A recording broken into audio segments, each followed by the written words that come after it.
خدمت طرفداران لبنیات سالم میخوام امروز براتون ماست جدیدی معرفی میکنم که کاملا تو فیلم معلومه و دیدنیه.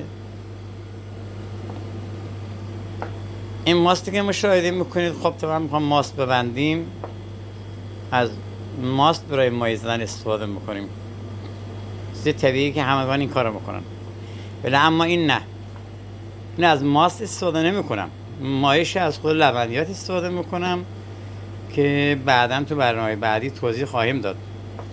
ببینید زیبایی و همان اندازه که زیباست هم اندازه هم خوشمزه است.